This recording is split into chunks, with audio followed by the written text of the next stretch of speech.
Hey guys, welcome back and happy Monday, right? Is it Monday? Yeah, it's Monday. Where is my head at? Holy cow. This is just like we're getting ready to move. So there's a lot going on right now and it's just getting crazier and crazier, but it's not as crazy for me as it is for Mr. Todd Chrisley.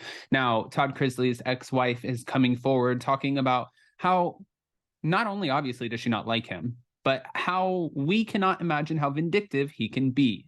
Inside Todd Chrisley's dark and twisted divorce from his first wife, and this is all as he's gearing up for prison time. All right, guys, if you haven't already, go ahead, smash that like button. If you're not subscribed, get subscribed. Don't forget to hit that notification bell. And also, don't forget, this week we get Salt Lake City back. We get our Miami girls. We're going to have a fun week. Let's get in mode.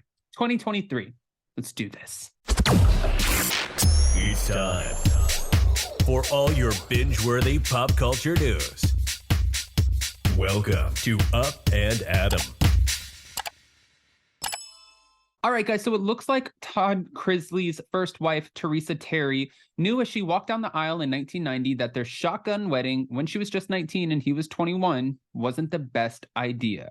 In shocking divorce documents, the soon-to-be imprisoned Chrisley Knows Best star's teenage bride admitted that she had no idea of the alleged violence and terror that was to come.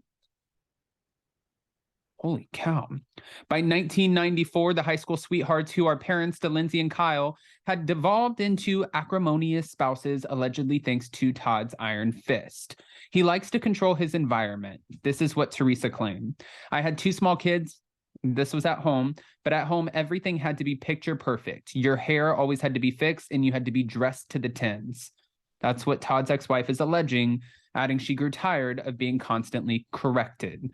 It sounds like he wanted to portray this picture-perfect life. Like, I mean, to be fair, and I'm not accusing Todd Chrisley of anything, when I had a girlfriend in high school, I had, like there were different girls who would always like kind of try to hang out and be friends and stuff. And I'm always like, I was kind of like, I'm not gay, and then I had to find the best looking girl to overcompensate in my mind. So I found this girl who's now one of my good friends, but she looked like a Barbie doll. And I was like, yeah, you guys are just jealous. You're calling me, this, and this because you're jealous of what what I mean? Like sometimes you go above and beyond to try to portray the perfect life. I'm just saying. And that was while I was in high school. But technically, they were just right out of high school and they were high school sweethearts. She also claimed that she grew afraid. Terry filed a prevention of family violence order against her husband, claiming that 2 years prior, he had wielded a knife threatening to kill her. And 3 days after that, he allegedly tore all of her clothes, including her undergarments, from her body and battered her using his closed fist. Todd was ordered to stay 1,000 feet away from Teresa. And soon she filed for divorce, saying that she feared for her life and asked for a restraining order to keep her estranged ex from harassing, harming, or vilifying her or their kids. I mean, and we wonder why his daughter really doesn't, she didn't want to talk to him for a long time. Do we remember this? This is bad. Really bad.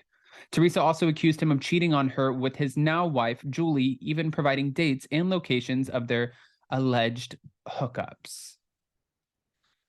In typically fiery fashion, Todd shot back that he, denies treating Teresa cruelly and successfully lobbied for joint custody of their kids. While he found fame on reality television, Teresa claimed that he was a ticking time bomb. You just cannot imagine how vindictive he can be. Did she say going back up to this? Fears for her life, wielded a knife threatening to take her life. Who is this the same person that we're watching on TV? Todd is currently gearing up for prison after being convicted of defrauding banks out of $30 million and committing tax fraud alongside Julie. The married reality stars are set to turn themselves into separate prisons on January 17th. So in just 15 days, pretty much 2 weeks. In 2 weeks, what day is that? Today's January 2nd. So on January 17th, on a Tuesday, so not next Tuesday, but the Tuesday after, they will be turning themselves into prison, which is wild because, like, how do you go to sleep that night? Do you not go to sleep? Do you just stay up and talk about how, like, what a long run you had? Do you spend your whole night with your family? How do you navigate that? The Chrisley patriarch will spend his 12-year sentence at FPC, Federal Prison Camp, Pensacola, where he could make 12 to 40 cents per hour cleaning his fellow inmates' feces out of prison toilets. Yeah. And the work program, from what we're hearing, is a mandatory. Meanwhile, his new bride, this doesn't seem very fair, but will be stationed at a facility more than 2 hours away. But apparently they'll be able to still communicate behind bars. But they're saying that she gets like baking classes, yoga, there's like softball, soccer, more yoga, arts and crafts, TV. This doesn't sound like prison. This sounds like adult camp. But I'm sure they're saying it's like a camp as far as prisons go. It's like a bougie prison. But is prison ever really that bougie? I'm probably going to go with a no. Until then, they're leaning on their family, religion, and therapy in the final weeks leading up to prison. Now, keep in mind, too, they are still trying to appeal all of these decisions. So who knows if they will be able to do that. But I was talking to somebody who's an attorney, and I know I've said this a couple of times. They were saying that they're going to have to serve 90% of their prison sentences. I mean, as long as they don't, if they get the appeal and the appeal goes through. But then there was another really famous judge who came out and said the reason that they're receiving such harsh sentences is because they wanted to fight the system. They wanted to fight the system, and they didn't want to admit to any wrongdoing when the government is obviously claiming that they have plenty of evidence against them, and that's why they were able to convict them. But Todd and Julie are like, no, we're not going to give up hope. We didn't do this stuff. This is a flawed system. Yada, yada.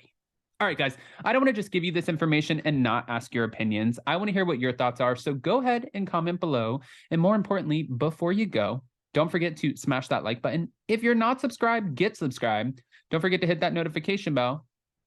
Did I say get subscribed twice? I'm getting back in the gist. 2023 is going to be one hell of a year, and I cannot wait to just F this job. Let's kill it this year. We're going to do amazing things. Oh, and go check out the poll in the community tab. All right, love you guys. I'm going to go.